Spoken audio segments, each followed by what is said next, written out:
हनुमान जी ने उचित ही कहा था। मुझ में इतना सामर्थ्य नहीं कि मैं उनके इस विकराल रूप के दर्शन कर सकूं।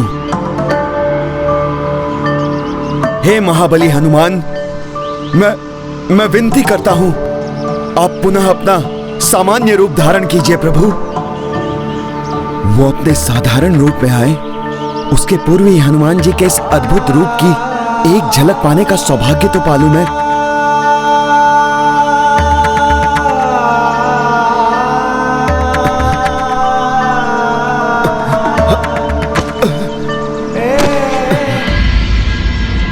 हनुमान का पंचमुखी रूप था ही ऐसा कि महाबली भीम भी अपनी चेतना खो बैठे। कुछ समय बाद जब हनुमान अपने साधारण रूप में लौटे तो उन्होंने भीम को उनकी अचेत अवस्था से निकालकर उन्हें जागृत किया। प्रभु, आप कल्पनातीत हैं। अद्भुत है आपकी शक्ति। आपके महाविकराल रूप के दर्शन पाकर तो मुझे ज्ञात हो गया है मैं महाबली पुकारे जाने के योग्य कदापि नहीं हूँ। महाबली तो क्या, मुझमें तो इतना भी सामर्थ्य नहीं है कि मैं वास्तविक महाबली के उनके वास्तविक पूर्ण रूप के दर्शन भी कर सकूं। बल मुझमें और तुम में कहाँ है भीम? ये तो केवल राम नाम की शक्ति है जो हमें बल प्रदान करती है। अपनी शक्ति और अपने व्यवहार दोनों से ही मैंने आपको निराश किया। इसके लिए मैं आपसे क्षमा चाहता हूं हनुमान जी।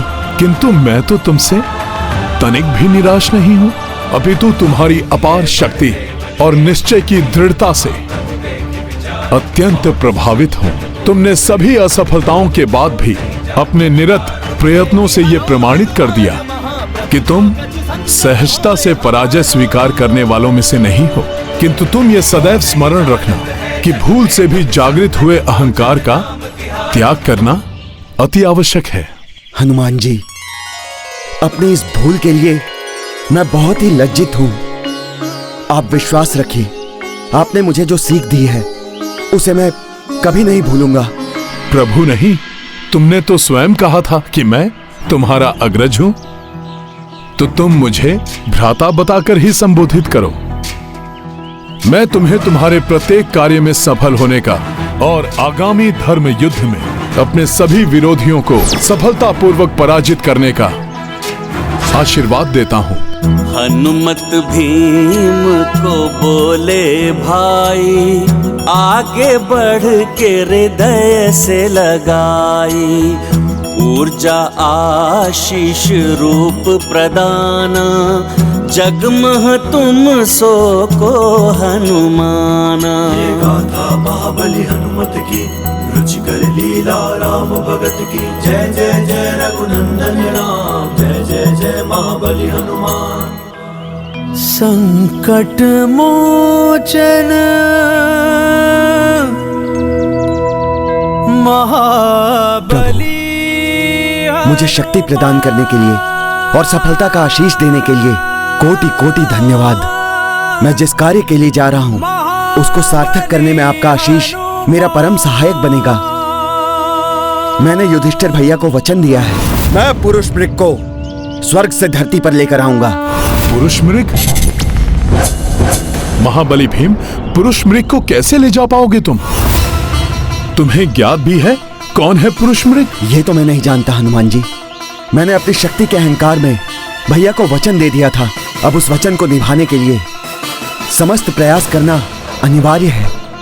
किंतु आपसे एक निवेदन है, जिस प्रकार आपने मुझे मेरे अहंकार से बाहर निकाला, उसी प्रकार इस कार्य को पूर्ण करने में आप मेरी सहायता कीजिए।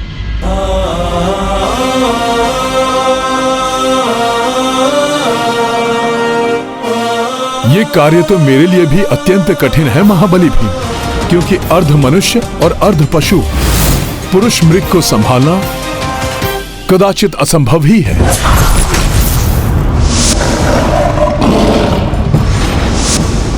मन की गति से भी तीव्र वेग से चलने की क्षमता है उनकी।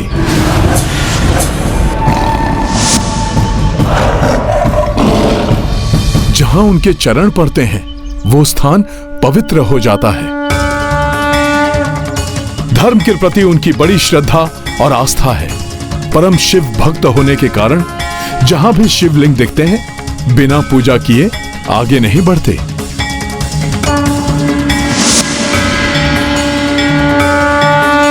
ओम नमः शिवाय, ओम नमः शिवाय। अत्यंत अद्भुत है वो। अद्भुत तो है, किंतु उनसे एक भयंकर बात भी जुड़ी हुई है। वो पुरुष का भोजन करते हैं और पल भर में किसी भी पुरुष को अपना आहार बना सकते हैं।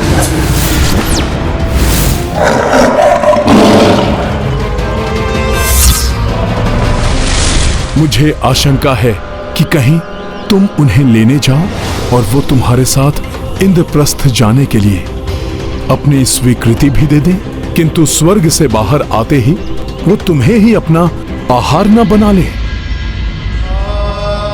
हनुमान जी, अब आपका आशीष पाने के बाद मुझे किसी बात का भय नहीं। चिंता तो बस युधिष्ठिर भैया को दिए हुए वचन की है। यदि मैं उस वचन को नहीं निभा पाया तो पुरुष मृग का आहार बनना ही मेरे लिए उचित होगा। नहीं अनुज, अब जब तक तुम्हारा अग्रज तुम्हारे साथ है, ऐसी स्थिति कदापि उत्पन्न नहीं होगी। तुम निसंकोच स्वर्ग जाकर पुरुष मृग को इंद्रप्रस्थ जाने के लिए आमंत्रित करो।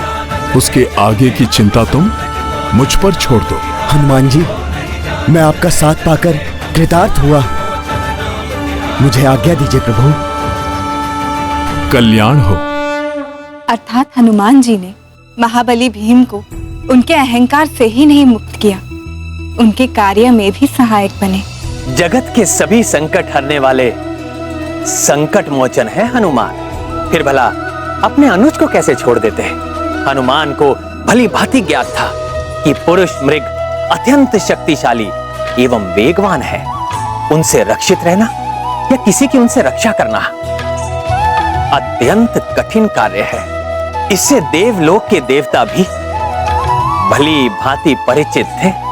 फिर जब भीम देवलोक पहुंचे तो ये तुमने कैसा वचन दे दिया पुत्र, जो तुम्हारे प्राणों को ही संकट में डाल देगा। आप तो मेरे पिता समान हैं पवन देव। आपको तो ज्ञात ही होगा, मेरे बड़े भ्राता धर्मराज युधिष्ठिर के वचन को पूर्ण करना मैं अपना धर्म समझता हूँ। इसलिए उनकी इच्छा को पूर्ण करने के लिए मैंने कुछ भी सोचना विचारना उचित नहीं समझा। पुत्र, मैं नहीं चाहता कि तुम अपने प्राण व्यर्थ में ही गवा दो। पुरुष मृग दिव्य है, पवित्र है, किंतु उनको साधना अत्यंत संकट में ही है। हे देव, जब मेरे अग्रज मेरे सहायक हैं तो भला मुझे किसी संकट की क्या चिंता। मुझे स्वयं वानर श्रेष्ठ प्रभु श्री राम के परम भक्त पवन पुत्र कहलाए जाने वाले हनुमान जी ने आश्वस्त किया है कि वो मुझे इस कठिन कार्य में सफलता दिलाने के लिए वे मेरे सहायक बनेंगे। उचित है भीम, यदि स्वयं हनुमान तुम्हारे रक्षक हैं तो मैं तुम्हें पुरुष मृग के निकट ले जाऊंगा। किंतु स्मरण रखना पुत्र, स्वर्ग लोक में तो सब भूख और प्यास दोनों से ही मुक्त रहते हैं, इसलिए यहाँ तो तुम सुरक्षित हो। किंतु स्वर्ग लोक से बाहर जाते ही उनकी भूख पुनः जागृत हो उठती है और फिर वो अपना आहार ढूंढने लगते हैं। ओम नमः शिवाय, ओम नमः शिवाय। वो रहे पुरुष मृग। ओम नमः शिवाय। जाओ महाबली भीम, किंतु अपनी सुरक्षा के लिए सचेत रहना।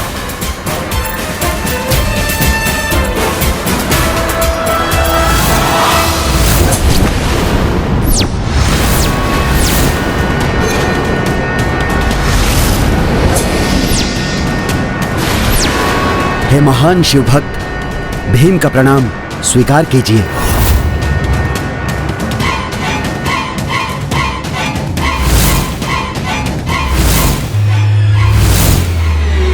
मैं अपने ज्येष्ठ भ्राता धर्मराज युधिष्ठिर की इच्छा को पूर्ण करने के लिए मैं आपको महल ले जाने के लिए आया हूं, ताकि आपके चरण हमारे महल पर पड़े और वो धन्य हो जाए। तुम स्वयं अपनी मृत्यु के मुंह में प्रवेश करना चाहते हो क्या? तुम्हें ज्ञात है ना मेरा भोजन क्या होता है? पुरुष।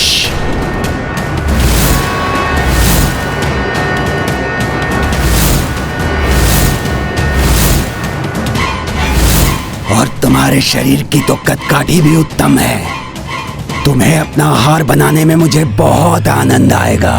आप मुझे अपना आहार भी बना ले तो भी मेरा निश्चय अटल है। मैं तो आपको लेकर ही जाऊंगा। तुम्हारा साहस तो प्रशंसनीय है, मैं उसकी सराहना करता हूँ।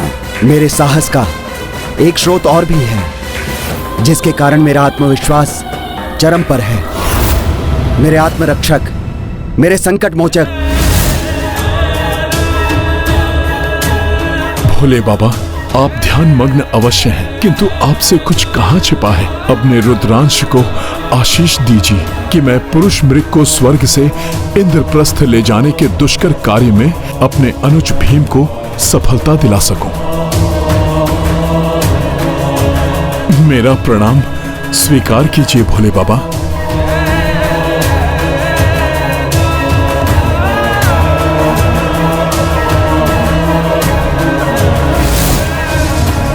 हनुमान जी के ही समान तुम्हारी सच्चाई और कार्यनिष्ठा देखकर मैं अत्यंत प्रसन्न हुआ। इसलिए मैं तुम्हें तुम्हारा वचन पूर्ण करने का एक अवसर अवश्य दूंगा। परंतु स्वर्ग से बाहर जाते ही तुम्हें मुझसे भी तीव्र गति से चलकर मुझसे पूर्व इंद्रप्रस्थ पहुंचना होगा, क्योंकि यदि तुम ऐसा नहीं कर सके तो मैं तुम्हें खा जाऊंगा। अन्यथा तुम्हारे भ्राता की इच्छा पूर्ण करूंगा। स्वीकार है तो रुको, अन्यथा अपने प्राणों की रक्षा हेतु उल्टे पांव चले जाओ यहां से।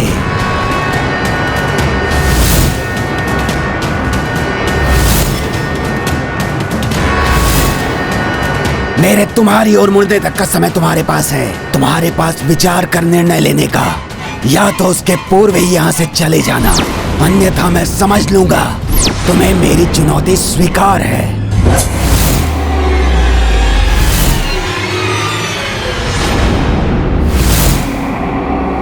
बुद्धिमान है, चला गया, अन्यथा उसकी मृत्यु तो निश्चित थी।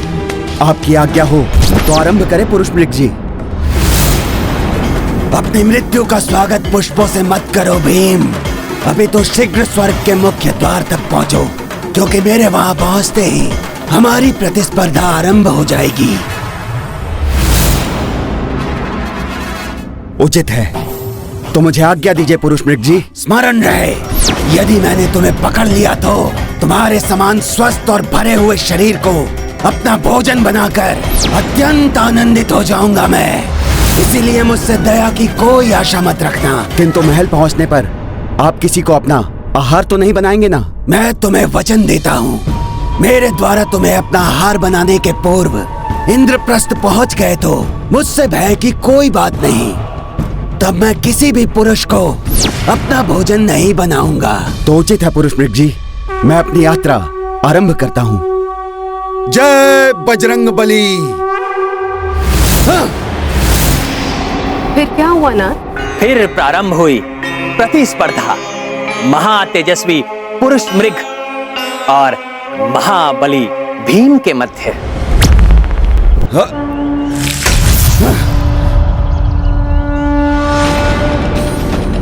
हनुमान जी, आपसे विश्वास पाकर मैंने पुरुष मृग जी की चुनौती स्वीकार कर ली है। अब आगे की यात्रा में मेरा मार्गदर्शन आप ही कीजिए प्रभु।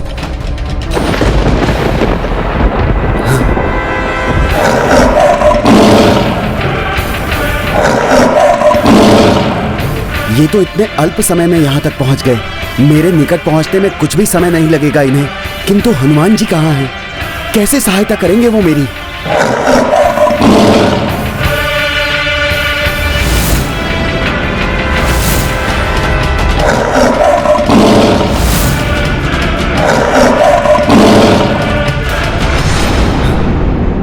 हनुमान जी, मेरी रक्षा कीजिए, सहायता कीजिए मेरी प्रभु।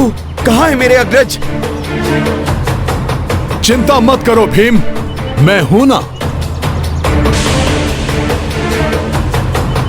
ये हनुमान जी क्या करने की चेष्टा कर रहे हैं? कैसे रक्षा करेंगे ये भीम की?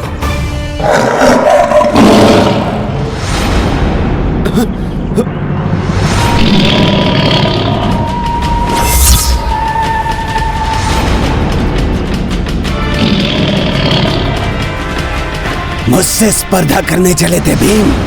अब देखो कैसे मैं तुम्हें अपना भोजन बनाता हूँ। ये तो मेरे सामने ही आ गए। हनुमान जी ना जाने कहाँ हैं। ओम नमः शिवाय, ओम नमः शिवाय।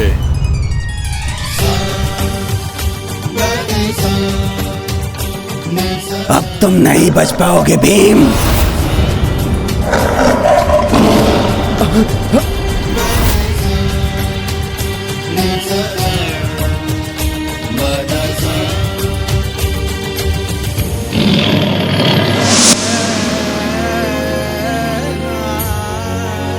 ओम नमः शिवाय।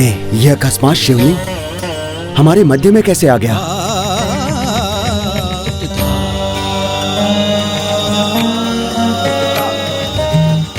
हनुमान जी मेघों के मध्य, बेलपत्र हनुमान जी के हाथों में। परम शिव भक्त होने के कारण पुरुष मृग जहाँ भी शिवलिंग देखते हैं बिना पूजा किए आगे नहीं बढ़ते। हनुमान जी आप अतुलित बल के धाम ही नहीं, बुद्धि, विवेक और विज्ञान के निधाना भी हैं। क्या युक्ति लगाई आपने। आप सत्य में जगत के संकट मोचन हैं। अब खड़े क्यों हो भीम, आगे जाओ। हाँ हनुमान जी, अब एक क्षण के लिए भी मुझे यहाँ नहीं रुकना चाहिए। अविलंब मुझे महल तक पहुँचना ही होगा।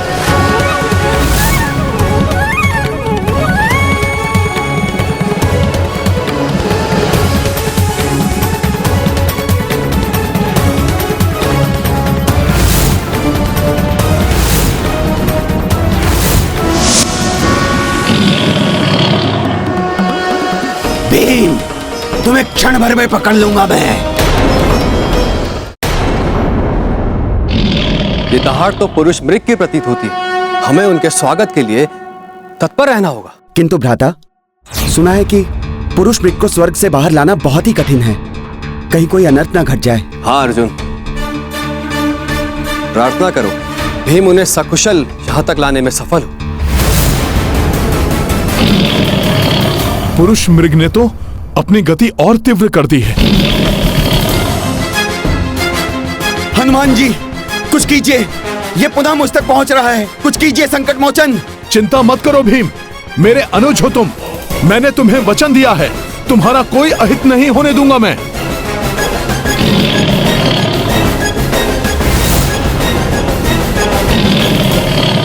ये गाथा महाबली हनुमत की, रुचिकर लीला राम भगत की। जय जय जय रघुनंदन राम, जय जय जय महाबली हनुमान।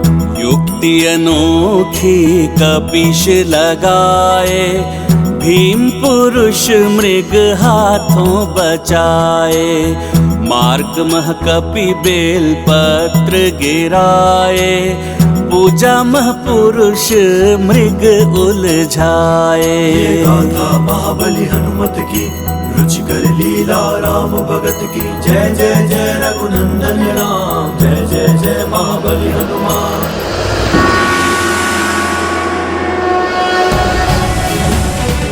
भीम तो इंद्रप्रस्थ पहुंचने को है, किंतु प्रभु की पूजा नहीं छोड़ सकता मैं। ओम नमः शिवाय। रुकना मत भीम, यही अंतिम अवसर है। इच्छा शक्ति को और दृढ़ करो। दृढ़ इच्छा शक्ति ही विजय का आधार होती है। अब तो बेलपत्र भी नहीं बचे हैं। अब यह स्पर्धा सिर्फ तुम्हारी है। सोचो, तुम्हें स्वयं के लिए यह स्पर्धा विजित करनी है या अपने प्रियजनों के लिए। महल के इतने निकट आकर क्या मैं असफल हो जाऊंगा? नहीं, मुझे सफल होना है। अपने लिए ना सही तो अपने भ्राताओं के लिए। भीम तुम कर सकते हो। मन के हारे हार है, मन के जीते जीत। आगे बढ़ो मेरे अनुज। ओम नमः शिवाय, ओम नमः शिवाय। बस भीम, कुछ दूरी और, शीघ्रता करो पुत्र। न जाने भीम भैया सफल हो पाएंगे भी या नहीं पुरुष मृग को यहां तक लाने में। भीम, इंद्रप्रस्थ नहीं पहुंचने दूंगा मैं तुम्हें।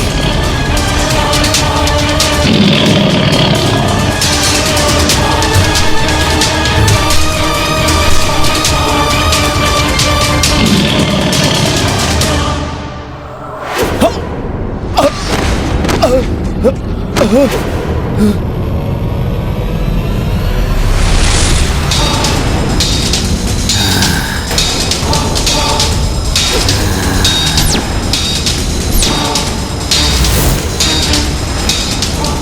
परास्त हुए भीम। वचन के अनुसार अब तुम भोजन बनोगे मेरा। तुम्हारे सुदृढ़ देह ने बहुत ललचाया है मुझे। अब तुम्हें खाकर उतना ही आनंद आएगा। स्मरण योग्य होगा मेरा आज का ये भोजन। पुरुष मृग ने तो पकड़ लिया भीम को। ना जाने क्या होने वाला है। ये गाथा है धर्म के सम्मान की, सब सुधि जन देखे लीला श्री हनुमान। परास्त हुए भीम। संविदा के अनुसार अब तुम भोजन बनोगे मेरा। मैं तुम्हें तुम्हारा वचन पूर्ण करने का एक अवसर अवश्य दूंगा, परंतु स्वर्ग से बाहर जाते ही तुम्हें मुझसे भी तीव्र गति से चलकर मुझसे पूर्व इंद्रप्रस्थ पहुंचना होगा, क्योंकि यदि तुम ऐसा नहीं कर सके तो मैं तुम्हें खा जाऊंगा। पुरुष मृग ने तो पकड़ लिया भीम को। नहीं पुरुष मृग जी, अब आप मुझे तो क्या किसी को अपना भोजन नहीं बना पाएंगे, क्योंकि मैं परास्त नहीं हुआ। देखिए, मैं महल की सीमा में प्रवेश कर चुका हूँ। भीतर हूँ मैं। नहीं, तुम स्वयं को भीतर देख रहे हो, जबकि मैं तुम्हें बाहर देख रहा हूँ। अभी भी तुम बाहर ही माने जाओगे। नहीं पुरुष मृग जी, मैं आधा भीतर हूँ और आधा बाहर। मैंने अपनी महल की सीमा को स्पर्श कर लिया है। अतः अब यदि आप मुझे भोजन बनाएंगे तो ये अन्यायपूर्ण होगा, अधर्म होगा। यदि तुम्हें विश्वास है कि ये अन्याय है, अब न्याय तुम्हारे ही भ्राता न्याय मूर्ति धर्मराज युधिष्ठिर करेंगे। वही ये निर्णय लेंगे कि तुम पर मेरा अधिकार बनता है या नहीं। धर्मराज युधिष्ठिर, आपके भ्राता भीम इंद्रप्रस्थ से बाहर है या भीतर? क्या आप इस विषय में निष्पक्ष निर्णय करने के लिए प्रस्तुत हैं? तो प्राण वल्लभ, ज्येष्ठ पांडव पुत्र युधिष्ठिर को तो धर्मराज का अंश मानते हैं, तो क्या वो निष्पक्ष निर्णय ले पाए? और फिर हनुमान ने आगे क्या किया? प्रिय, सब बताता हूं। स्पर्धा के नियम एवं समस्त वस्तु स्थिति को जानने के पश्चात युधिष्ठिर भी असमंजस में पड़ गए। उन्हें समझ में नहीं आ रहा था कि वो क्या निर्णय दें। क्या विचार कर रहे हैं युधिष्ठिर जी? आप धर्मराज हैं, आशा है आप उचित ही न्याय करेंगे। ना जाने क्या निर्णय देंगे धर्मराज युधिष्ठिर। मेरा भाई मुझे प्रिय है, मैंने ही इसे भेजा था स्वर्ग आपको इंद्रप्रस्थ लाने के लिए, किंतु न्याय की दृष्टि में प्रिय अप्रिय, अपना पराया सब एक समान है, क्योंकि भीम के शरीर का आधा भाग महल के अंदर और आधा भाग महल के बाहर। अतः न्याय के अनुसार भीम की आदि देह पर पुरुष मृग का अधिकार माना जाएगा।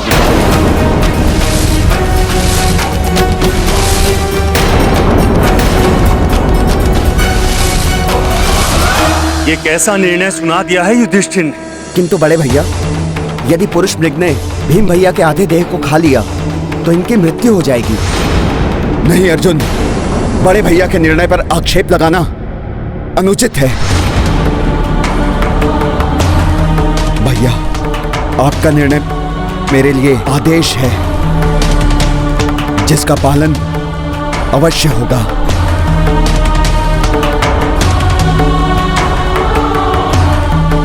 हे पुरुष मृग, हे धर्म के पथ पे चलने वाले महान शिव भक्त, आपको आपका अधिकार अवश्य मिलेगा।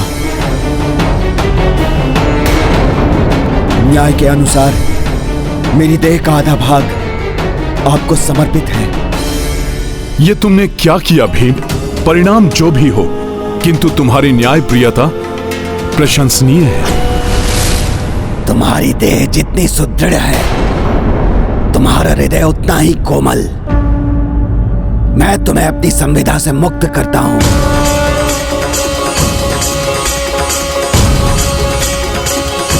तुम्हारे भ्राता युधिष्ठिर ने निष्पक्ष होकर न्याय किया है और भीम, तुमने भ्राता के निर्णय को आदेश मानकर अपने प्राणों की चिंता किए बिना स्वयं को समर्पित किया। तुम पांडवों जैसे धर्मपथ के अनुयायियों की इस संसार को बहुत आवश्यकता है। तुम मृत्यु के नहीं, अभय के अधिकारी हो।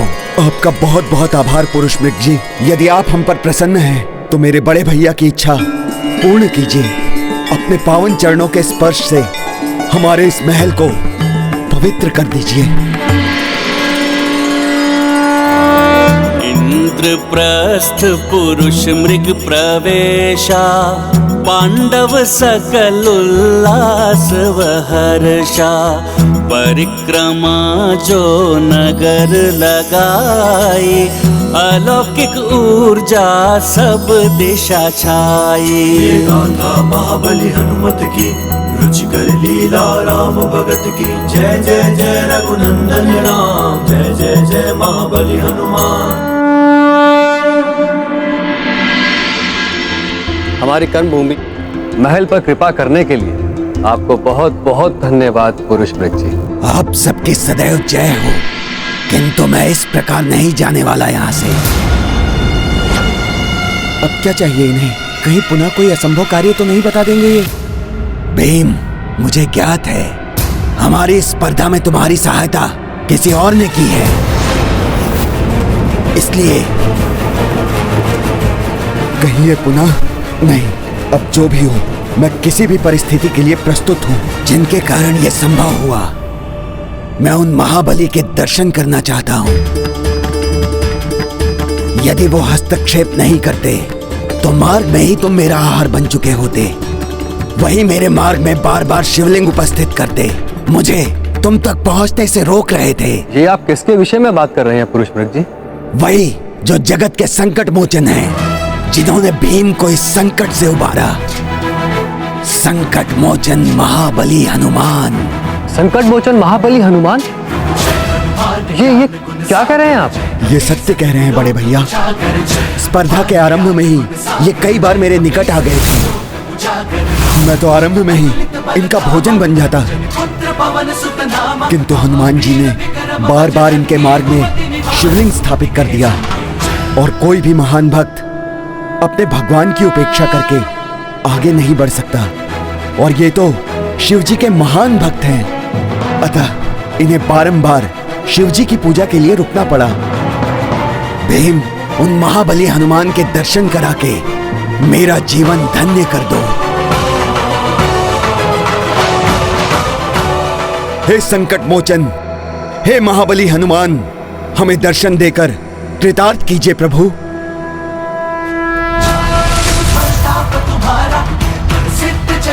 प्रणाम हनुमान जी। तुम रखवारे, असुर निकंदन राम दुलारे। जय हनुमान ज्ञान गुण सागर, जय कपीस तिहु लोक। आपने हम पांडवों पर कृपा की, आपको कोटि कोटि नमन हनुमान जी। आपके दर्शन पाकर मैं धन्य हो गया। पुरुष मृग जी, आप जैसे महान शिव भक्त के दर्शन तो मैं भी करना चाहता था, क्योंकि श्रेष्ठ भक्ति भक्त को भगवान से एकाकार कर देती है। आपने बारंबार शिवलिंग उपस्थित करके मुझे मेरे प्रभु की बार बार पूजा करने का अवसर प्रदान किया, इसलिए आपको शत शत धन्यवाद। आप भी यहाँ तक आए, अपने चरणों से इंद्रप्रस्थ को पवित्र किया, इसके लिए आपको भी कोटि कोटि धन्यवाद। सत्य तो ये है, इस महल में पवित्रता भक्त शिरोमणि हनुमान जी के पावन चरणों के कारण ही आई है। इनकी जिस पर कृपा हो उसे सदैव विजय की प्राप्ति होती है। मुझे दर्शन देने के लिए आपको धन्यवाद हनुमान जी।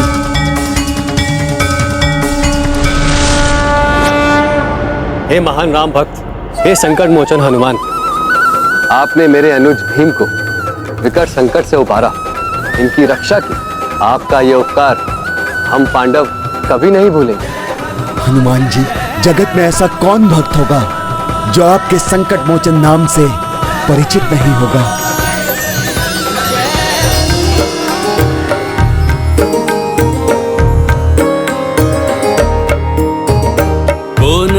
जानत है जग में कपि संकट मोचन नाम तिहारो। संकट मोचन नाम तिहारो। अंजनी पुत्र हो केसरी नंदन, शिव के जो अंश शिवांश पुकारो। शिव के जो अंश शिवांश पुकारो।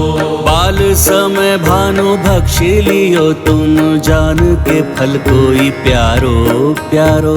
जान के फल कोई प्यारो प्यारो। देव की ये बिनती तब छोड़ो, देव की ये बिनती तब छोड़ो, दिन कर जग में की उजियारो। को नहीं जानत है जग में कपि संकट मोचन नाम तिहारो। संकट मोचन नाम तिहारो।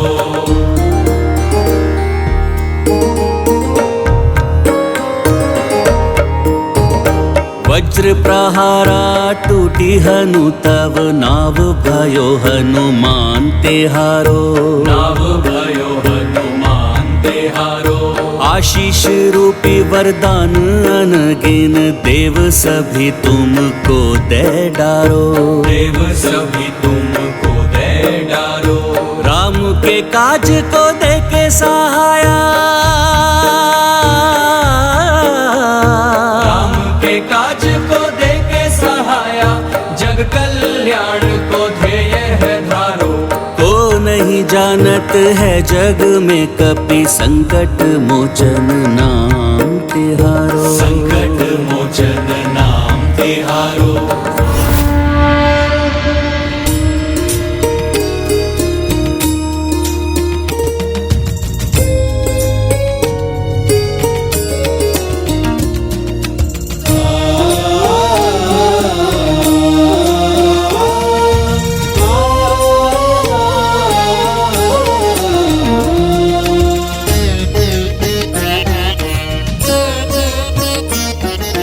प्रणाम प्रभु श्री राम।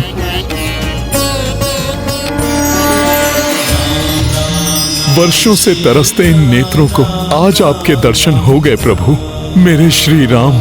आपके श्री कृष्ण रूप में भी सदैव हनुमान ने आपको राम के रूप में ही क्यों देखा? प्रिय, भक्ति की पराकाष्ठा होती ही ऐसी है। हनुमान ने अपने हृदय में मेरे श्री राम रूप को बसाया हुआ है, और जब कोई सच्चा भक्त किसी ऐसे व्यक्ति या वस्तु को देखता है जिसके प्रति उसके मन में अपने प्रभु के भांति ही श्रद्धा हो, तो उसे उस व्यक्ति या वस्तु में ही अपने भगवान के दर्शन हो जाते हैं। यही कारण है कि भक्त पत्थर में भी अपने भगवान को देख लेता है। इसीलिए उस दिन पांडव मुझे श्री कृष्ण के रूप में देख रहे थे, किंतु हनुमान को मैं श्री राम के रूप में दिखाई दे रहा था। हनुमान, अच्छा है कि आप पांडव बंधुओं के साथ हैं। आप जिनके साथ होते हैं, बल, विवेक और सफलता का वरदान उन्हीं के साथ होता है। प्रभु, जिनके साथ आप स्वयं हो, उन्हें भला किसी और वरदान की कोई आवश्यकता नहीं है। हनुमान, क्या आप भूल गए? श्री राम को भी हर कार्य में आप ही की आवश्यकता थी। प्रभु, अब मैं क्या कहूं? आप तो अपने इस तुच्छ से भक्त का मान बढ़ा रहे हैं। जिस प्रकार श्री राम ने तुम्हारी सहायता से राक्षसों का संहार किया था, उसी प्रकार पांडवों एवं मुझे भी अधर्मियों के विनाश के लिए भविष्य में होने वाले महायुद्ध में तुम्हारी सहायता की आवश्यकता होगी। हनुमान, प्रभु, धर्मपथ के पथिकों की सहायता के लिए हनुमान सदैव तत्पर रहा है और सदैव रहेगा। भीम, मेरा आशीर्वाद है तुम्हें। धर्म युद्ध में तुम्हारी रणहुंकार की प्रचंडता में मैं स्वयं उपस्थित रहूंगा। तुम्हारी हुंकार शत्रुओं के हृदय को कंपित कर देगी। धर्मराज युधिष्ठिर, अर्जुन, नकुल, सहदेव, मेरा आशीर्वाद है आप सबको। युद्ध के अंत तक भी आप सभी को कोई क्षति नहीं पहुंचा सकेगा। मेरी शक्ति से आप सदैव रक्षित रहेंगे। अर्जुन, धर्म युद्ध के समय तुम्हारे रथ की पताका में उपस्थित रहकर तुम्हें हर संकट से रक्षित करूंगा। प्रभु, अब आप मुझे आशीर्वाद दीजिए जिससे कि मैं अपने दिए हुए वचन को भली भांति निभा सकूं। हनुमान, मेरा आशीर्वाद तो सदैव तुम्हारे साथ है। आश्चर्य है स्वामी, अर्जुन की रथ पताका में स्थिर रहकर भी हनुमान ने पांडवों की सहायता कैसे की?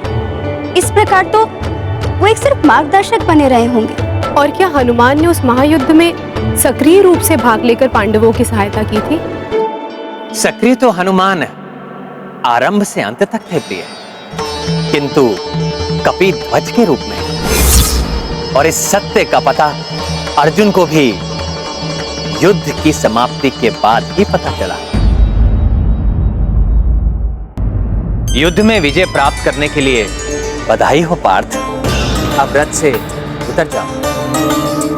यह हमारा विजय रथ है माधव, इसी पर आरूढ़ होकर हमें हस्तिनापुर चलना चाहिए। नहीं धनंजय, अब ये रथ इस योग्य नहीं रहा, अतः यहीं उतरना होगा तुम्हें इस रथ से।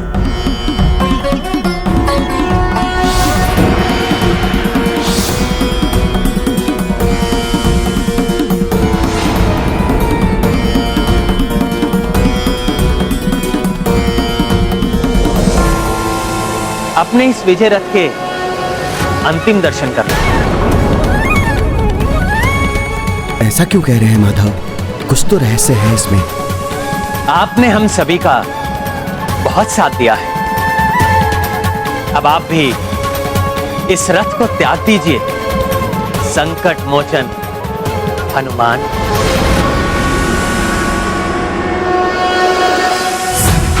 ब्रह्मादि मुनीसा सारद सहित अहिसा वेद दिक्पाल जहाते कवि को विद कर सकेगा। तुम्हारा रथ तो बहुत पहले ही दिव्यास्त्रों के प्रभाव से जल चुका था। सहस्त्रों प्रचंड एवं शक्तिशाली अस्त्र प्रतिदिन तुम्हारे रथ से टकरा रहे थे, जिनके वार से तुम्हारा रथ तो कब का ध्वस्त हो चुका होता। किंतु हनुमान आरंभ से ही उन अस्त्रों के समक्ष ढाल बनकर तुम्हारी रक्षा करते रहे।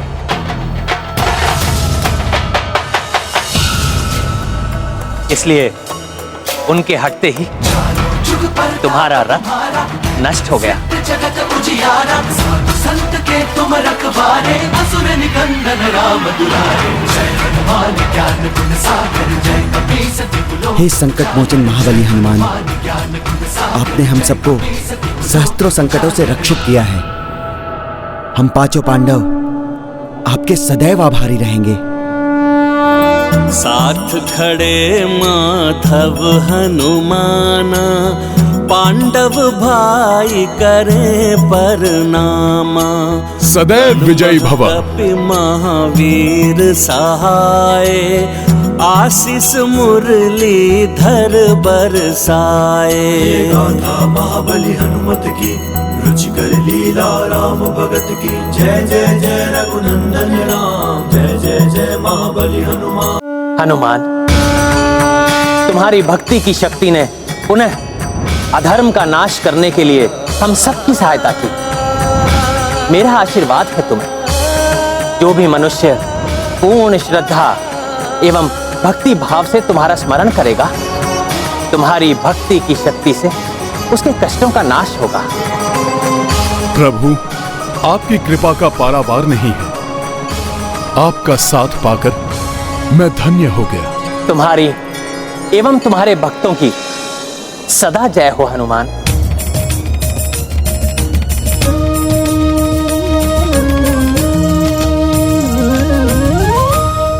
जय श्री राम। कुरुक्षेत्र का ये भीषण संग्राम यहीं समाप्त नहीं हुआ था।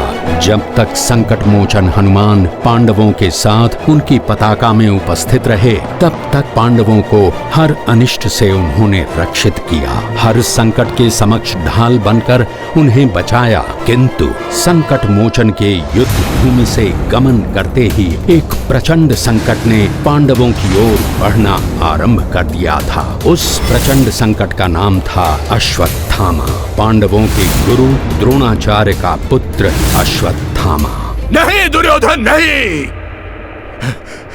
तुम्हारी ये दशा नहीं देख सकते हम। अश्वत्थामा दुर्योधन का गुरु भ्राता ही नहीं, परम मित्र भी था। महाभारत युद्ध में कौरवों की पराजय और उसके पिता द्रोणाचार्य की मृत्यु के कारण उसके हृदय में प्रतिशोध की अग्नि धधक रही थी और उस अग्नि में घृत डालकर उसे भड़काने का कार्य किया अंतिम श्वास लेते दुर्योधन के संवादों ने।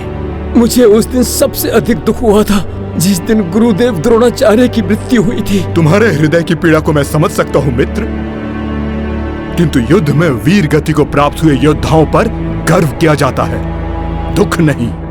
वीर गति नहीं मित्र, वीर गति नहीं, छल के साथ वध किया गया था उनका। पांडवों ने किया था ये छल। ये तुम क्या कह रहे हो मित्र? ऐसा कैसे हो सकता है? ऐसा ही हुआ था। गुरुदेव द्रोणाचार्य का साहस तोड़ने के लिए तुम्हारे वध की मिथ्या सूचना दी गई थी पांडवों द्वारा। ये सुनने के पश्चात गुरुदेव ने अस्त्र शस्त्र रख दिए। उस दुष्ट धृष्टद्युम्न ने गुरुदेव का वध कर दिया। नहीं, नहीं, नहीं, पिताश्री! पांडवों के छल का भयंकर परिणाम भोगना होगा। मित्र दुर्योधन, शपथ है मुझे कि तुम्हारी अंतिम श्वास से पूर्व मैं अश्वत्थामा पांडवों को उनके वंश के साथ ही समाप्त कर दूंगा। मेरे प्रतिशोध की अग्नि में पांडवों को जलना होगा, जलना होगा। प्रतिशोध की ज्वाला जब धधकती है तो मनुष्य को राक्षस बनते समय नहीं लगता। वही अश्वत्थामा के साथ भी हुआ।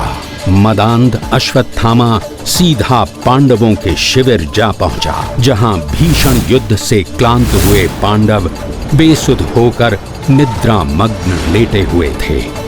मेरे पिताश्री का छल से वध करने वाले पांडवों, सुख की निद्रा में मग्न हो।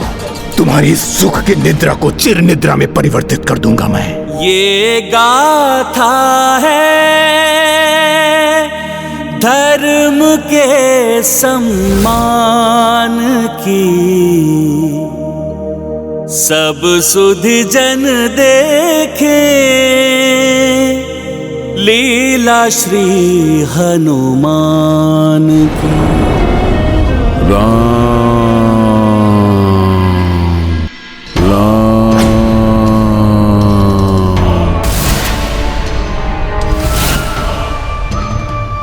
मेरे पिताश्री द्रोणाचार्य का वध करने वाले पांडवों, तुम्हारी सुख की निद्रा को चिर निद्रा में परिवर्तित कर दूंगा मैं अश्वत्थामा।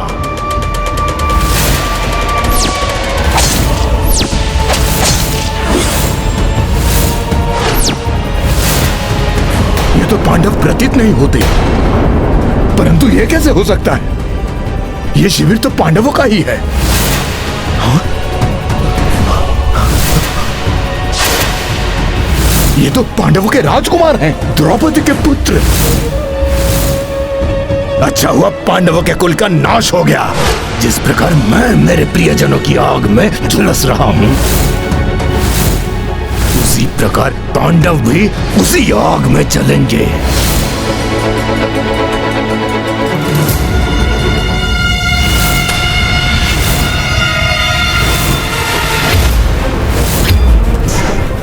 पांडवों के वंशनाश की संतुष्टि लिए क्रूर अश्वत्थामा दुर्योधन को अपने पराक्रम की शुभ सूचना देने जा पहुंचा। ये क्या किया तुमने अश्वत्थामा?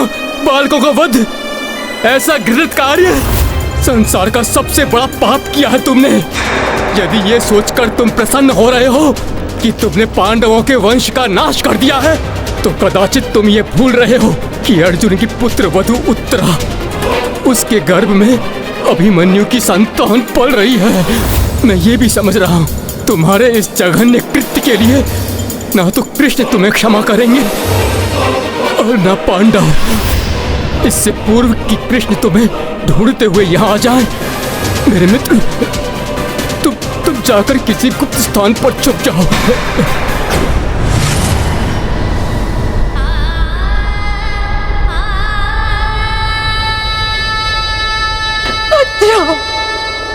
मेरे पुत्र। अश्वत्थामा! तेरी जीवा उखाड़ूंगा। नहीं महाबली, उस दुष्ट को मारकर आप उसे चिर शांति प्रदान करना चाहते। उससे मृत्यु से भी भयानक दंड मिलना चाहिए, चिर शांति नहीं, उसे चिरकाल तक अशांति मिलनी चाहिए। जब तक उससे भीषण दंड नहीं मिल जाता, मैं अपने पुत्रों की अस्थियों को विसर्जित नहीं होने दूंगी। यही बैठी रहूंगी। मैं वचन देता हूँ पांचाली, उसके कुकृत्य के लिए उसे भीषण दंड दूंगा। मैं उसे दंडित किए बिना मैं नहीं लौटूंगा। इस महाअधर्म का भयानक परिणाम भोगना होगा उस कुकर्मी को। और तब द्रौपदी के प्रण को पूर्ण करने के लिए श्री कृष्ण एक बार पुनः अर्जुन के सारथी बने और देवशिल्पी विश्वकर्मा द्वारा निर्मित रथ पर धनंजय को लेकर अश्वत्थामा को दंड देने के लिए निकल पड़े। महाबली भीम भी प्रतिशोध की धधकती अग्नि को हृदय में लिए हुए उनके साथ दौड़ पड़े। ये रथ की ध्वनि, अर्जुन कृष्ण के साथ और भीम भी। अर्जुन, और अश्वत्थामा, तुम्हारे इस जघन्य कृत्य के लिए ना तो कृष्ण तुम्हें क्षमा करेंगे और ना पांडव।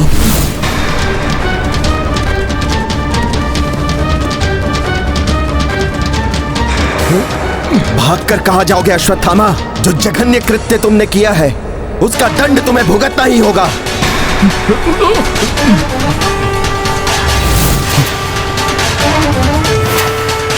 कहां भागकर जा रहा है अश्वत्थामा? तेरा काल तेरे सामने खड़ा है।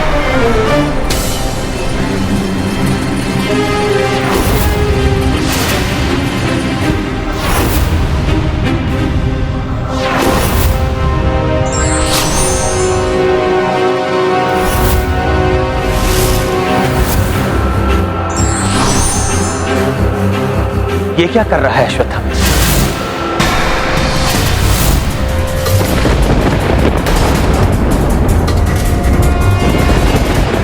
अर्जुन, अश्वत्थामा ने ब्रह्मास्त्र का आह्वान किया है। अर्जुन, भीम, तुम मेरा अंत नहीं कर सकते। अंत तो तुम पांडवों का होगा।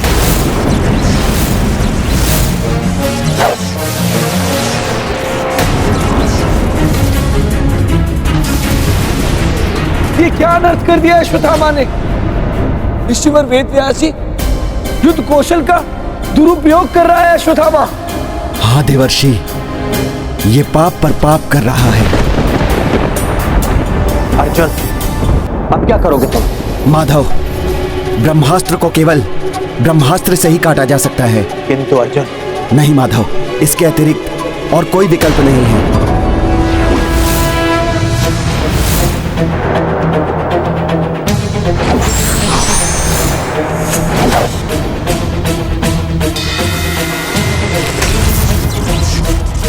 अश्वत्थामा, धनुर्विद्या के महागुरु द्रोणाचार्य के पुत्र होकर भी तुम ये कैसे भूल गए कि ब्रह्मास्त्र का प्रयोग इस प्रकार नहीं किया जाता। सहस्त्रों निर्दोष दीवधारी के साथ ही तुम भी मिट जाओगे अश्वत्थामा। निंदनीय कृत्य किया है तुमने अश्वत्थामा। इस कुकृत्य के कारण तुम्हें भी कभी शांति प्राप्त नहीं होगी। अपने स्वार्थ की पूर्ति के लिए अकारण ही सहस्त्रों जीवों का अंत। अश्वत्थामा, पश्चाताप की अग्नि में तुम सदैव जलते रहोगे। अश्वत्थामा, अपना ब्रह्मास्त्र वापस लो। अर्जुन, तुम भी अपना ब्रह्मास्त्र वापस लो, अभी और इसी क्षण। वापस लो ब्रह्मास्त्र अर्जुन। उचित है माधव।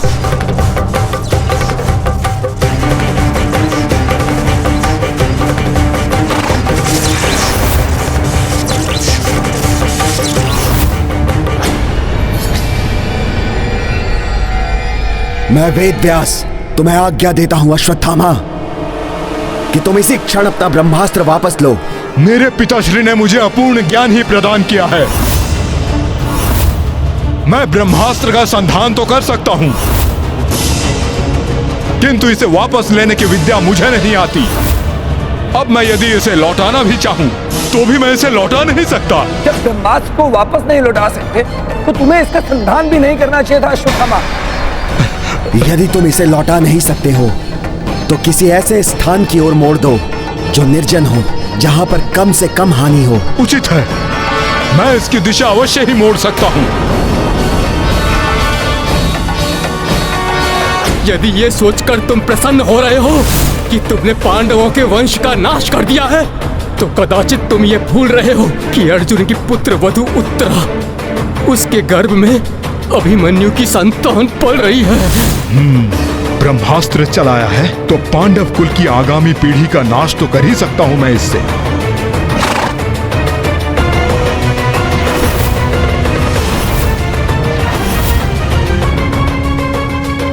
तुम अपनी नीचता नहीं त्यागोगे अश्वत्थामा।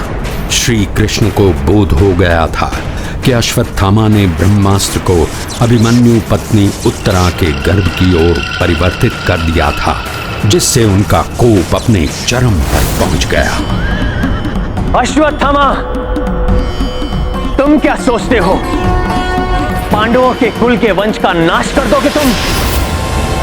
मैं कृष्ण तुम्हें बताता हूं, उत्तरा का वही पुत्र जिसका नाश करने के लिए तुमने अपने ब्रह्मास्त्र की दिशा परिवर्तित की है,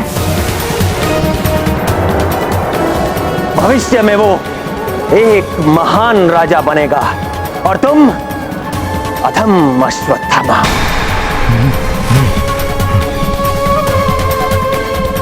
भ्रूण हत्या जैसे नीच कृत्य के लिए मैं तुम्हें श्राप देता हूं कि तुम्हारी समस्त देह अनेक रोगों एवं महापीड़ादायक घावों से बढ़ जाएगी। नहीं, दुर्गंध युक्त हो जाएगी तुम्हारी देह, कोई निकट नहीं आएगा तुम्हारे। नहीं, मृत्यु के लिए तुम गिड़गिड़ाओगे, किंतु मृत्यु भी तुमसे दूर रहेगी। कलयुग के अंत तक तुम अपनी इस श्रापित देह का बोझ उठाते हुए भटकते रहोगे अश्वत्थामा, भटकते रहोगे। अर्जुन, इस दुष्ट के मस्तिष्क से दिव्य मणि छीन लो। अश्वत्थामा के मस्तिष्क से उसकी दिव्य ऊर्जा का स्रोत, उसकी मणि निकालकर उसे कलयुग के अंत तक पश्चाताप करने के लिए छोड़ दिया गया।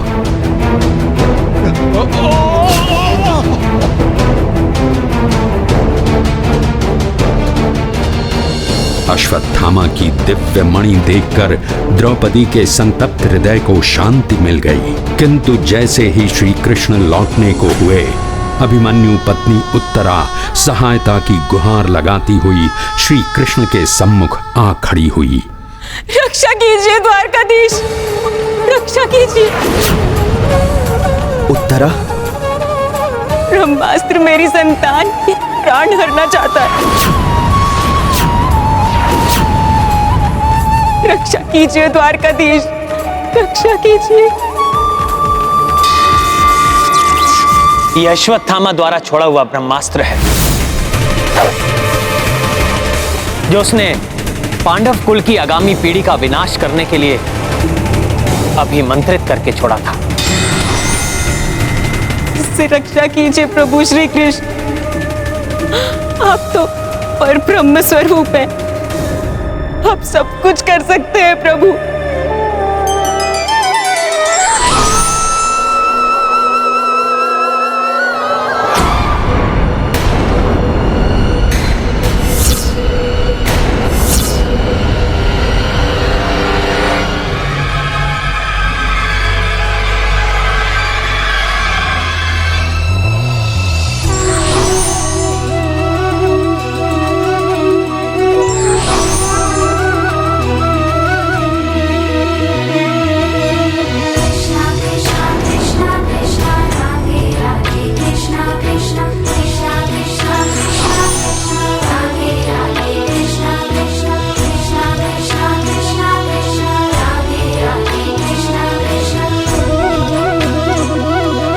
उत्तरा, अब तुम्हारा पुत्र सुरक्षित है।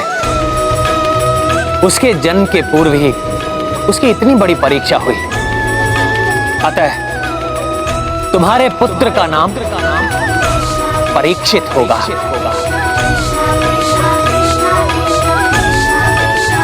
जो भविष्य में एक महान नरेश बनेगा। प्रभु, आपकी इस महान कृपा के लिए मैं ही नहीं, संपूर्ण पांडव कुल आपका सदा आभारी रहेगा प्रभु। सब परीक्षित के सौभाग्य को जानकर प्रसन्न थे, किंतु परास्त हुए कौरवों की माता गांधारी के वहां पहुंचते ही उनकी प्रसन्नता धूमिल पड़ गई।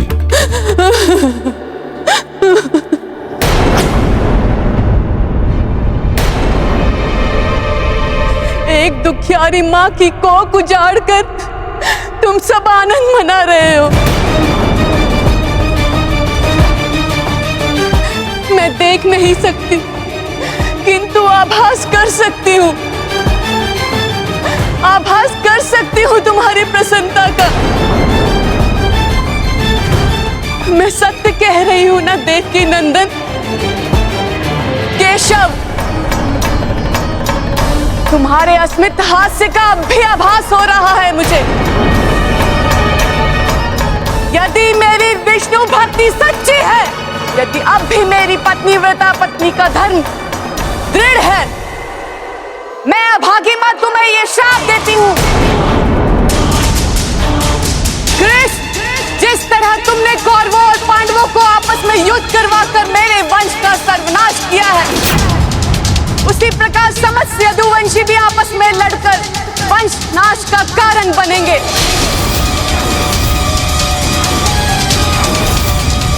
और तुम्हारी द्वारका नगरी भी सागर के गर्त में जाकर समा जाएगी। आपका दिया हुआ श्राप अवश्य फलित होगा। नियति ने यही निर्धारित किया है। अभी हम सबको इन वीरों का विधिवत अंतिम संस्कार करना है, जिससे ये मोक्ष की ओर प्रवृत्त हो सके। तत्पश्चात धर्मराज युधिष्ठिर हस्तिनापुर के राज सिंहासन पर आरूढ़ हुए। श्री कृष्ण ने भी द्वारिका को प्रस्थान किया। देवी रुक्मिणी की उपस्थिति के कारण संसार के समस्त सुख द्वारिका में उपलब्ध थे, किंतु माता गांधारी के श्राप ने अपना प्रभाव दिखाया और एक दिन यदुवंशी आपस में ही लड़कर मृत्यु के मुख में समा गए। द्वापर युग के अंत के संकेत मिलते ही श्री कृष्ण ने भी जीवन से निर्वाण का निश्चय कर लिया।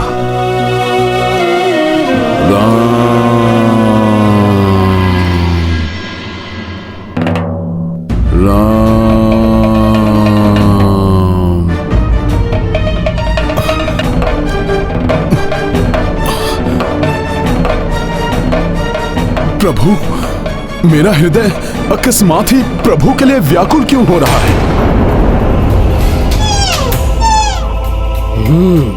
मृग, आज का आखेट प्राप्त हो गया मुझे।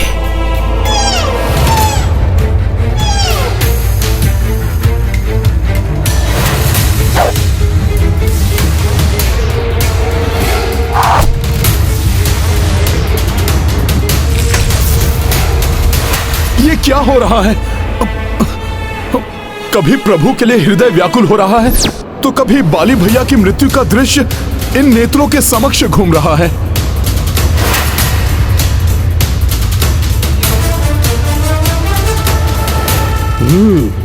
तो वहां छुपा बैठा है मृग।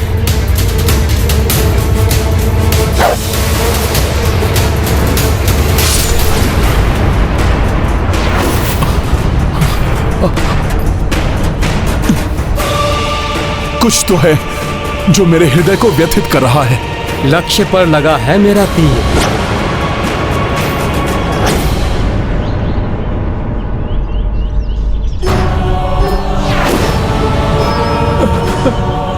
प्रभु, आप, ये क्या हो गया मुझसे प्रभु?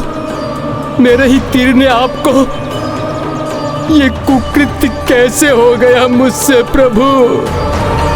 क्षमा कर दीजिए, मुझ पापी को ज्ञात ना था कि आप है यहाँ। दुखी मत हो पुत्र, ये तो होना ही था। त्रेता युग में मैंने अपने श्री राम अवतार में तुम्हें ऐसा ही वरदान दिया था, इसलिए ऐसा घटित हुआ। ये आप क्या कह रहे हैं प्रभु? कैसा वरदान दिया था आपने? पुत्र, तुम पूर्व जन्म में बाली थे। जिस प्रकार उस समय मैंने छुपकर तुम्हारा वध किया था, उसी प्रकार मेरा निर्वाण भी निश्चित था। नहीं प्रभु नहीं, मैं स्वयं को क्षमा नहीं कर पाऊंगा। शांति को धारण करो पुत्र। जो जैसा करता है उसे कभी ना कभी उसका फल अवश्य भोगना पड़ता है। ये मेरी नियति थी।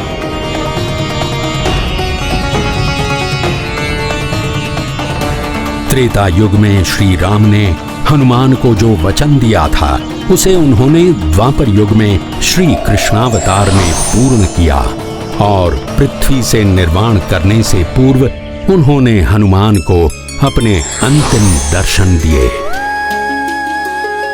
प्रभु, मेरे प्रभु, प्रभु ये कैसी विडंबना है मेरे भाग्य की। पहले प्रभु श्री राम निर्वाण कर गए और अब आप भी मुझे इस भूलोक में छोड़कर जा रहे हैं। हनुमान, तुम तो भाग्यवान हो जो तुम मेरे दोनों अवतारों के साक्षी बने। और इसके पश्चात जब कलयुग में मैं पुनः अवतार धारण करूंगा, तब भी तुम उपस्थित होगे। क्या ये हर्ष का विषय नहीं है तुम्हारे लिए? यही सोचकर अपने चिरंजीवी होने के वरदान पर मैं संतोष कर लेता हूं प्रभु। अन्यथा मेरा हृदय ही जानता है कि अपने प्रभु को अपने इन नेत्रों के समक्ष निर्वाण करते हुए देखना कितना हृदय विदारक होता है। मैं तुम्हारी पीड़ा समझता हूं हनुमान, किंतु तुम्हारे कांधों पर बहुत बड़ा दायित्व है। धर्म एवं धर्म पथ के मार्गियों की रक्षा करने का उत्तरदायित्व निभाना है तुम्हें। कलयुग अब निकट ही है, जिसमें अधर्म का साम्राज्य अपने चरम पर होगा।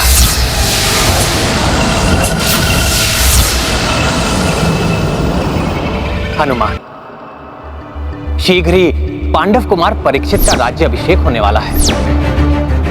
तुम्हें जाकर उन्हें आशीर्वाद देना होगा और उन्हें उनकी शक्ति और युद्ध कौशल से परिचित कराना होगा, जिससे कलयुग समय से पूर्व ही आकर पूर्णतः अपना प्रभाव ना फैला सके, सृष्टि के संतुलन को विघटित ना कर सके।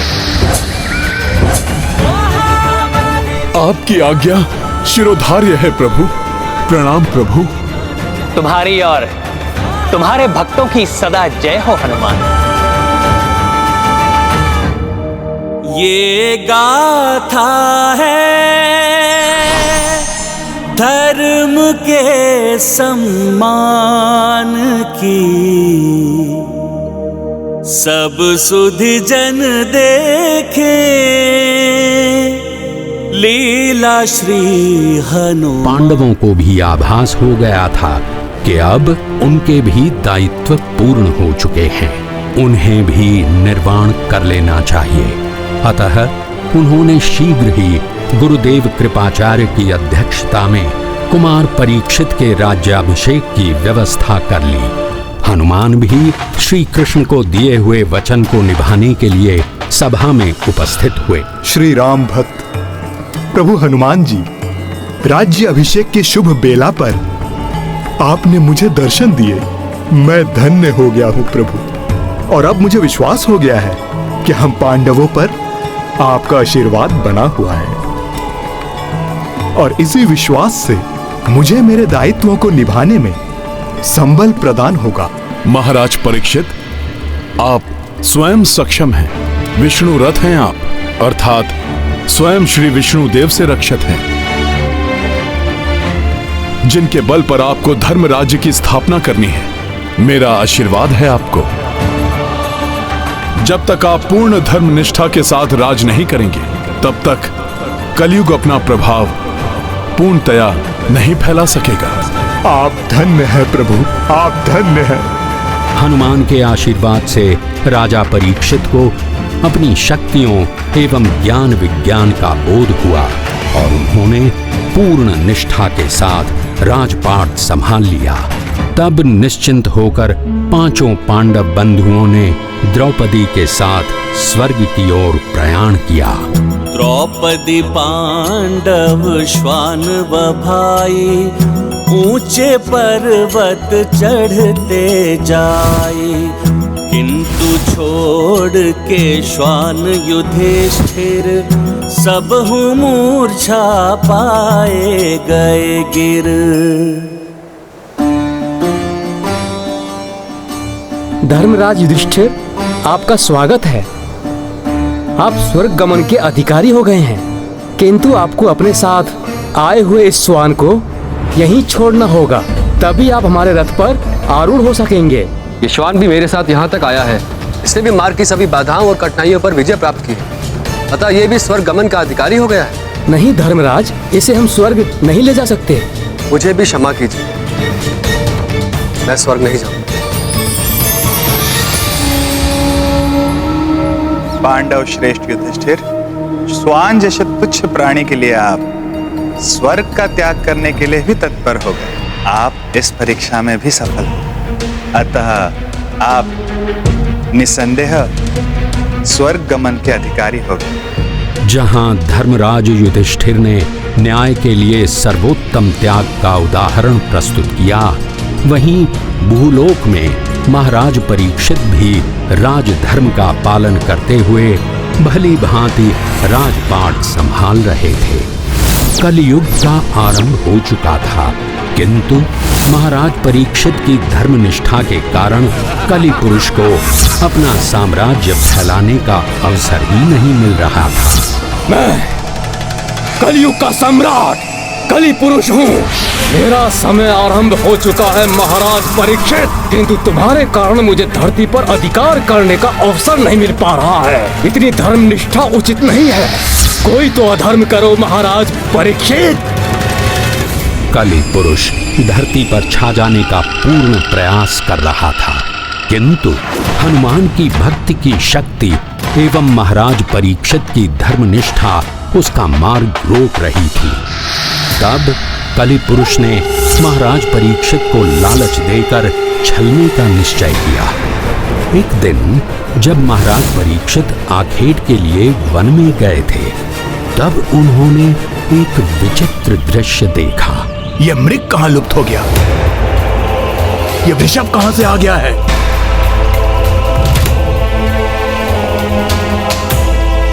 यह विलाप क्यों कर रही है गाय?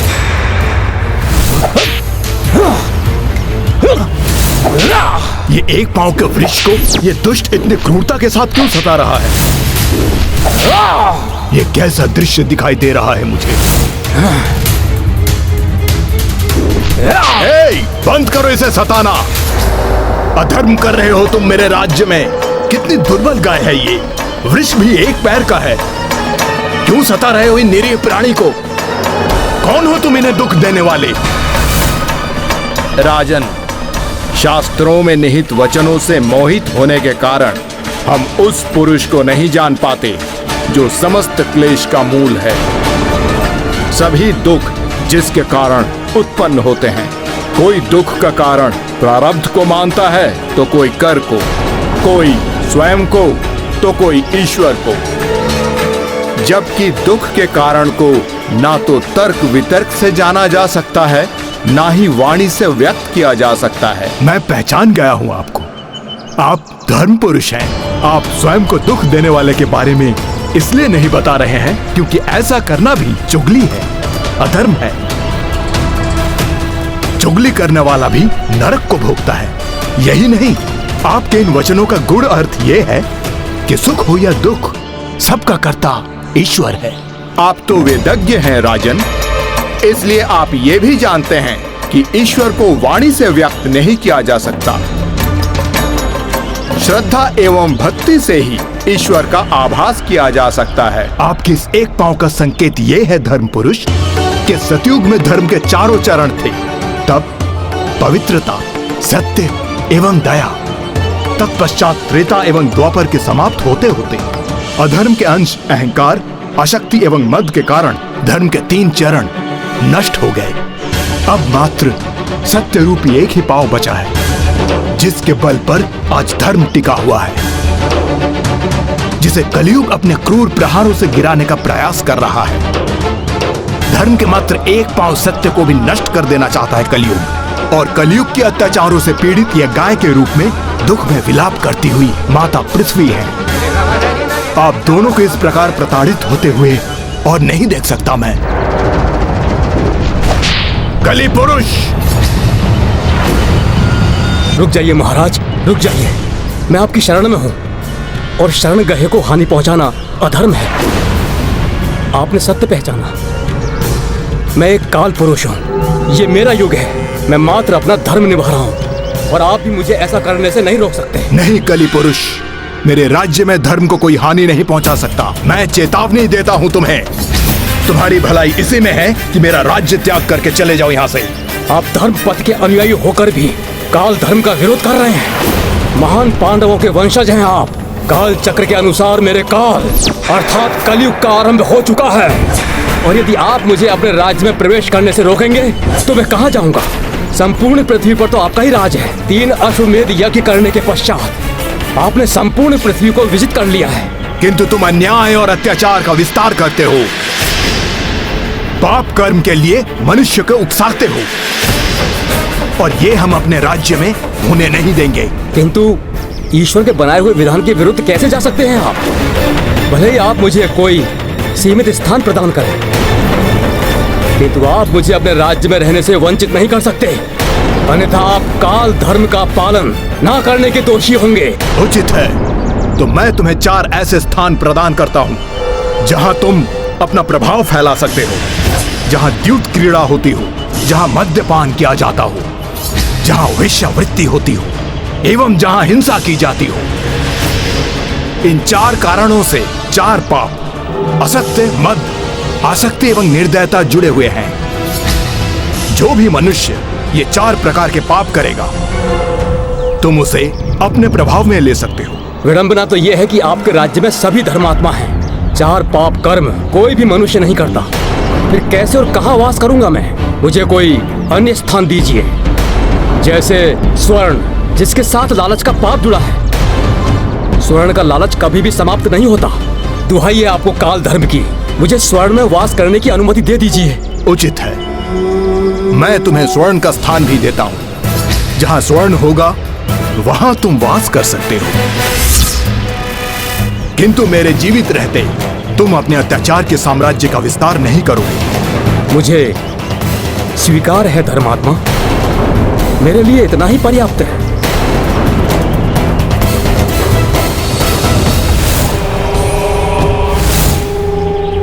स्वर्ण राजन, स्वर्ण स्वर्ण तो आपके शीश पर भी है।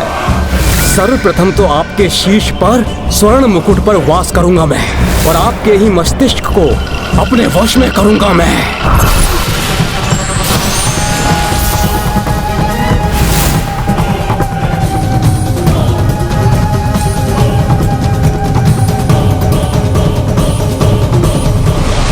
आओ राजन आओ।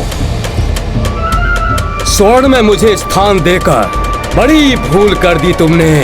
अब केवल तुम ही नहीं, ये समस्त संसार मुझ कली के वश में होगा, क्योंकि स्वर्ण सबको प्यारा है, तुम्हें भी। आओ अपने स्वर्ण सिंहासन पर बैठो। धर्ममूर्ति राजा परीक्षित काल धर्म के वश में आकर ये भूल गए कि स्वर्ण तो उनके शीश पर भी है। देह के आभूषण स्वर्ण के हैं, उनकी इसी भूल ने कलि पुरुष को उन्हें सर्वत्र घेरने एवं उनके भीतर प्रवेश करने का अवसर प्रदान कर दिया। बस कलि को प्रतीक्षा थी कि कोई छोटा सा भी अधर्म हो जाए राजा से। एक दिन आखेट के लिए निकले तीव्र प्यास एवं श्रम से क्लांत हुए महाराज परीक्षित महान ऋषि शमीक के आश्रम जा पहुंचे। उस समय ऋषि शमीक गहन ध्यान में लीन थे। समस्त कर्मेंद्रियों से उनका संपर्क टूट चुका था, अतः उन्हें राजा परीक्षित के आगमन के बारे में बोध नहीं हो सका। कलि पुरुष ऐसे ही किसी अवसर से लाभ उठाने के लिए तत्पर था। प्रणाम ऋषिवर शमीक। राजन, तुम इस संपूर्ण क्षेत्र के राजा हो। प्रणाम तो इस ऋषि को करना चाहिए, किंतु प्रणाम तो दूर, इसने उत्तर तक नहीं दिया तुम्हारे प्रणाम का। क्या मुझे तनिक जल मिलेगा आपके आश्रम में? ये ऋषि अपमान कर रहा है तुम्हारा। शास्त्रों में राजा को भगवान के समकक्ष माना गया है, और ये तुच्छ ऋषि उपेक्षा कर रहा है अपने राजा की। ऋषिवर, मैं राजा परीक्षित हूँ। मैं वन से भटकता हुआ क्लांत और क्षुधित आपके आश्रम में आया हूँ। क्या मुझे तनिक जल और विश्राम मिलेगा? धृष्टता कर रहा है ये ऋषि। दंड मिलना चाहिए ऐसे ऋषि को तो। अपने ध्यान में इतना लीन है ये ऋषि कि अतिथि धर्म को भुला बैठा है। हाँ, ये अपने राजा, अपने भगवान का अपमान कर रहा है। दंड का अधिकारी है ये। हाँ, मैं दंड दूंगा इस ऋषिवर को। अपमान किया है इसने अपने राजा का। अतिथि धर्म भुलाने वाले ये ऋषि शमीक पुष्पमाला नहीं, मृत सर्प माला पहनने योग्य है। मृत सर्प माला। कलयुग ने अपनी प्रथम चाल चल दी, जिसके वश में आकर राजा परीक्षित अपने जीवन की प्रथम एवं अंतिम भूल कर बैठे। और भूल भले ही किसी के प्रभाव में की गई हो, भूल को दंडित किया ही जाता है। जैसे ही ऋषि शमीक का पुत्र श्रृंगी वहां पहुंचा, ऋषिवर की ग्रीवा में मृत सर्प देखकर वो कुपित हो उठा।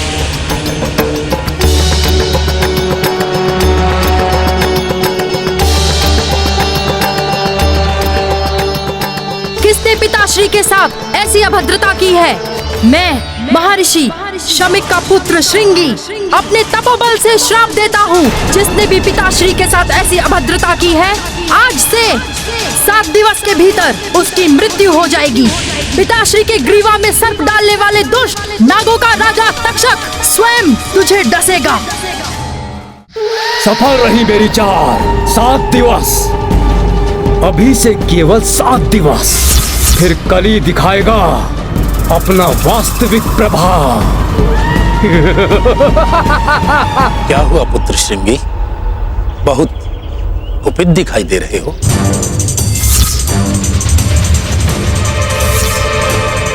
यह तुमने उचित नहीं किया पुत्र।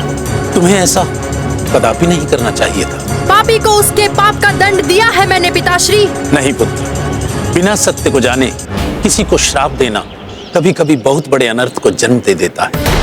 तुमने इस श्राप से कलयुग को उसके पाप के साम्राज्य के विस्तार के लिए संबल प्रदान कर दिया है। बिना सत्य को जाने तुमने राजा परीक्षित को श्राप दे दिया। उन्होंने जो कुछ भी किया कली के प्रभाव के वशीभूत होकर किया। राजा परीक्षित इतने धर्मात्मा हैं कि उन्होंने अपने तपोबल से ही अब तक कलयुग को रोक कर रखा हुआ था। सत्य कह रहे हैं पिताश्री। क्रोध विवेक को हर लेता है।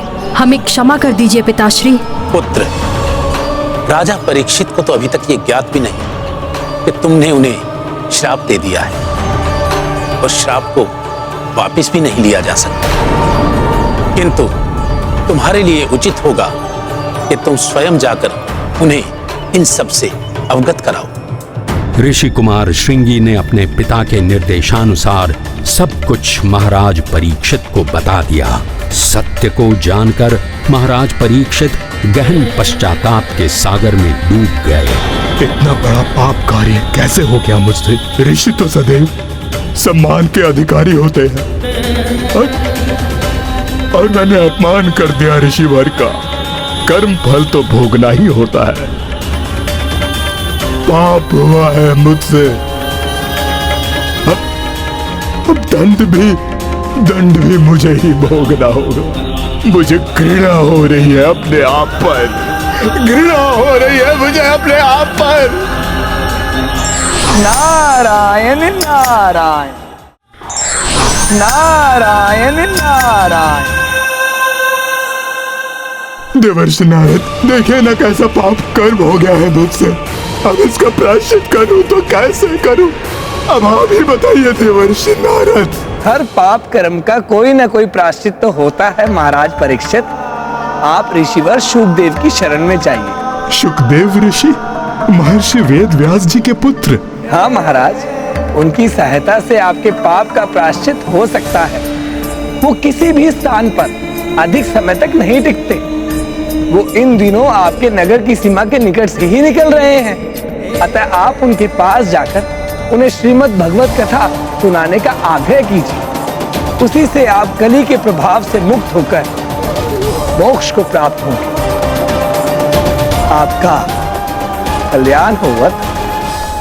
महाराज परीक्षित नग्न पांव ही महर्षि शुकदेव को ढूंढने निकल पड़े। अंततः वे महर्षि शुकदेव तक पहुंच गए। उनसे श्रीमद् भागवत कथा सुनाने का आग्रह किया। ब्राह्मण भेष महाराजा परीक्षित ऋषि सुखदेव के सम्मुख उपस्थित, भागवत दीर्घ काल श्रवण की, पा गए कलयुग से तब मुक्ति।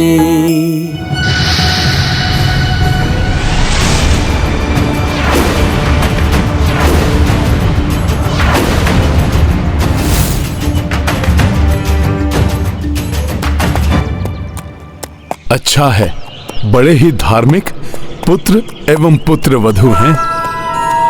मां का सम्मान करते हुए स्वयं धरा पर चल रहे हैं और मां को अश्व पर आरूढ़ किया हुआ है।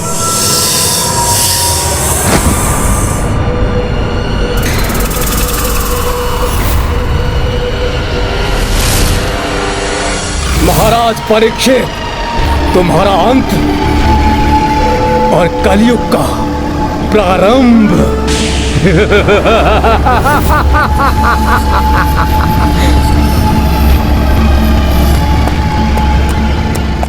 बस बहुत हो गया माँ, अब तुम नीचे उतरो। इस पर मेरी प्रिय पत्नी बैठेगी। तुम ये सामान की पोटली संभालो माँ। ये तो अधर्म है, अर्थात कलयुग का प्रभाव आरंभ हो ही गया है।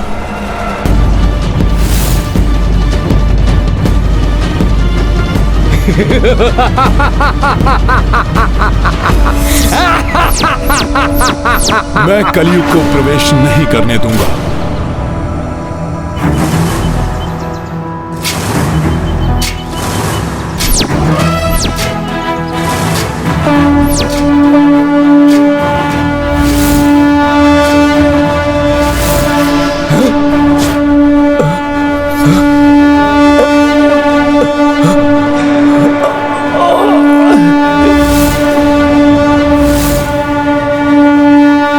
शंखनाद कहां से बज रहा है?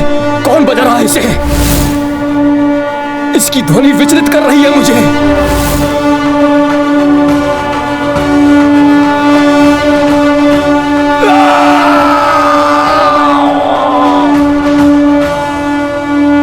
मुझे क्षमा कर दो माँ, ना जाने कैसे मैं कुछ समय के लिए भ्रमित हो गया था। काल का चक्र निरंतर चलायमान रहता है, जिसे कोई नहीं रोक सकता। अतः कलयुग का भी आरंभ हो गया। किंतु कलयुग में भी जब जब पापाचार की अति होगी, भक्तों पर अत्याचार होगा, संकट मोचन महाबली हनुमान की भक्ति की शक्ति से तब तब कली का पराभव होगा। अधर्म और अत्याचार से सदैव भक्तों की रक्षा करेंगे संकट मोचन महाबली हनुमान। ये गाथा है धर्म के सम्मान की, सब सुधि जन देखे लीला श्री हनुमान की।